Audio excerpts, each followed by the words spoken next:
یعنی جب کہتے ہیں الوداع یعنی ہم نے تمہیں خدا کے سپرد کیا. الوداع ودیعت، میں نے کہا عربی کا لفظ ہے ودیعہ. ودیعہ کا مطلب ہوتا ہے سپرد کرنا، خدا کی امانت میں دینا، خدا کی سرپرستی میں دے دینا، اس کا مطلب ہوتا ہے. اچھا اردو میں الوداع کا مطلب کیا ہوتا ہے؟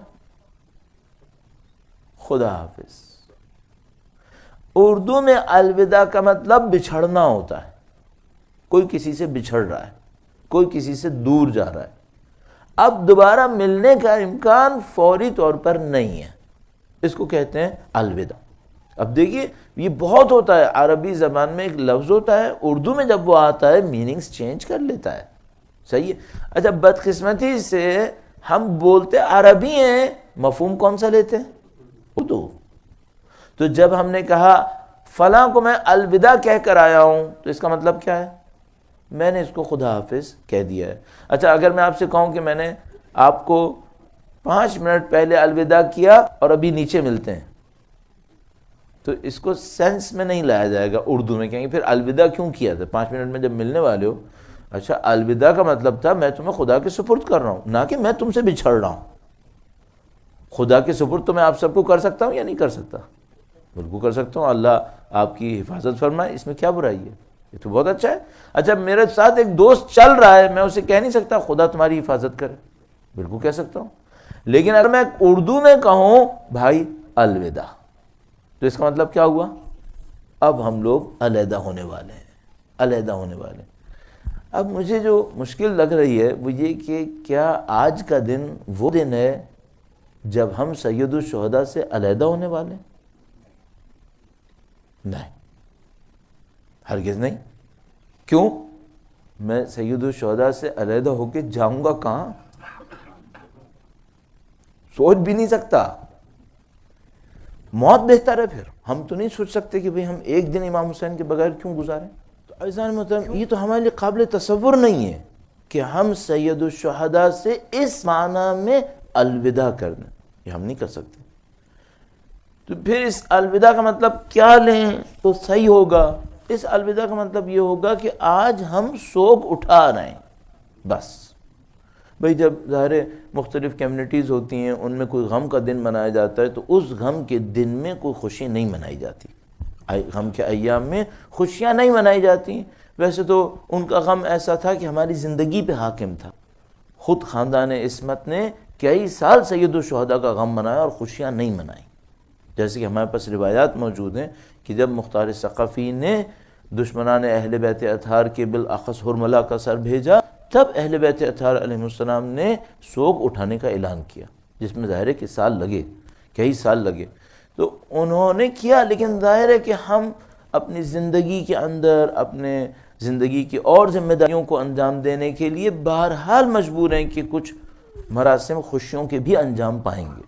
مثلا بچیوں کی شادیاں ہونی ہوتی ہیں اور دوسروں کی خوشیاں منانی ہوتی ہیں. تو ہم نے اپنی ایک مجبوری کی خاطر ایک دن کا اعلان کیا کہ بھئی اس دن پر غم اور سوگ اٹھا لیا جائے گا. اب بچے اور جن خوشیوں کی طرف ہم جانا چاہتے ہیں اس میں جا سکتے ہیں. بس الوداع کا مطلب کیا ہوا؟ الوداع کا مطلب یہ ہوا کہ باضابطہ سوگ کے ایام اختتام پذیر ہو گئے. لیکن الوداع کا کوئی مطلب یہ نہیں ہے کہ جیسا کہ ہم لوگ پھر میں کہوں مرثیہ یا مثلا اس قسم کے کلام، مولا ہمارے گھر سے جا رہا ہے. عزیزان اس گھر میں کیا بچا ہے جس میں سے مولا چلے جائیں؟ کیسی بات ہے؟ کوئی سوچے گا کہ میرے گھر سے مولا چلے جائیں؟ یہ نہیں ہوتا. تو یہ مثلا یہ لوگ کیا ہم لوگوں نے اس طرح سے سوچا ہوا تھا، سب کا سب سمبولک تھا اس بات پہ کہ اب ہم سوگ کے ایام کو اٹھا رہے ہیں. اس کا مطلب یہ نہیں ہے کہ مولا واقعاً ہمارے گھر سے جا رہا ہے. ہمارے گھر کی برکتیں ختم ہو جائیں گی، مولا چلے گئے تو پھر باقی کیا رہے گا یہاں پر. تو یہ سب کا سب علامت کے طور پر ہے. نہ ہم اپنے امام کو خدا حافظ کہہ رہے ہیں، نہ امام ہمیں چھوڑ کے جا رہے ہیں، کیونکہ ہمارا ان کا زندگی بھر کا ساتھ ہے، زندگی کا نہیں، اس دنیا کے بعد قیامت تک آخرت تک سب میں ان کا ساتھ. اچھا ممکن ہے آپ میں سے کوئی یہ سوچے کہ بھئی یہ بات تقریباً واضح سی بات ہے، اس کو اتنی دیر تک دہرانے کی کیا ضرورت تھی؟ 15 منٹ لگا دیے اس کے اوپر. ہاں اس کی وجہ میں آپ کی خدمت میں عرض کر دیتا ہوں. میں نے بچپنے میں کچھ تجربے ایسے دیکھے ہیں جو انتہائی نامعقول ہیں. انتہائی نامعقول. اور ان نامعقول تجربوں کو دیکھتے ہوئے میرا ذہن یہ کہتا ہے کہ ہوشیار کر دوں کہیں وہ نہ ہونے والا ہو. ہاں مثلا 8 ربیع الاول کو اب جگہ بھی بتا دیتا ہوں تاکہ آپ کو کوئی شبہ نہ رہے. ہم انچولی میں رہا کرتے تھے بچپنے میں. کراچی میں ایک محلہ جس کو انچولی کہتے ہیں. بدقسمتی سے 8 ربیع الاول کے دن اختتام تک آتے آتے ماتم ہوتا تھا، جو بہت اچھی بات ہے. بدقسمتی یہاں پہ نہیں ہے. مغرب کے بعد مسجد کی برابر والی روڈ پر پروجیکٹر لگا کے فلم دیکھی جاتی تھی. ہاں میں نے خود دیکھا. تو اچھا یہ کیوں ایسا ہوتا تھا؟ مسجد کی برابر والی گلی میں. اور اس محلے کو بہت سارے اور بھی اچھے فخر بھی حاصل ہیں. ایسا نہیں کہ برائی میں اس محلے کی کروں گا، میں اس میں وہاں رہ چکا ہوں. اس محلے میں بہت اچھی باتیں بھی ہیں، لیکن ایک غلط بات یہ تھی. اچھا یہ کیوں ایسا تھا؟ نہیں معلوم کیوں لوگوں کے ذہن میں یہ آ گیا تھا کہ غم اٹھنے کا مطلب شریعت اٹھ گئی. سوگ کیا اٹھایا؟ شریعت ہی اٹھا کے لے گئے. اچھا یہ کیا تصور تھا؟ امام گھر سے چلے گئے، اب ہم جو مرضی کریں. یعنی نعوذ باللہ تعالی، میں بہت معذرت کے ساتھ آپ کی خدمت میں عرض کر رہا ہوں، اللہ مجھے معاف کرے، یہاں تک میں نے دیکھا ہے کہ 8 ربیع الاول تک نوحے پڑھنے والی خواتین 9 ربیع الاول کو اگر ان کے منہ سے نوحہ نکلتا تھا تو توبہ کر کے گانا شروع کر دیتے. یہ میں نے خود دیکھا ہے. اچھا بھائی یہ کیا ہو گیا؟ 8 ربیع الاول تک آپ سید الشہداء کے ماننے والے تھے، الحمدللہ آج بھی ہیں.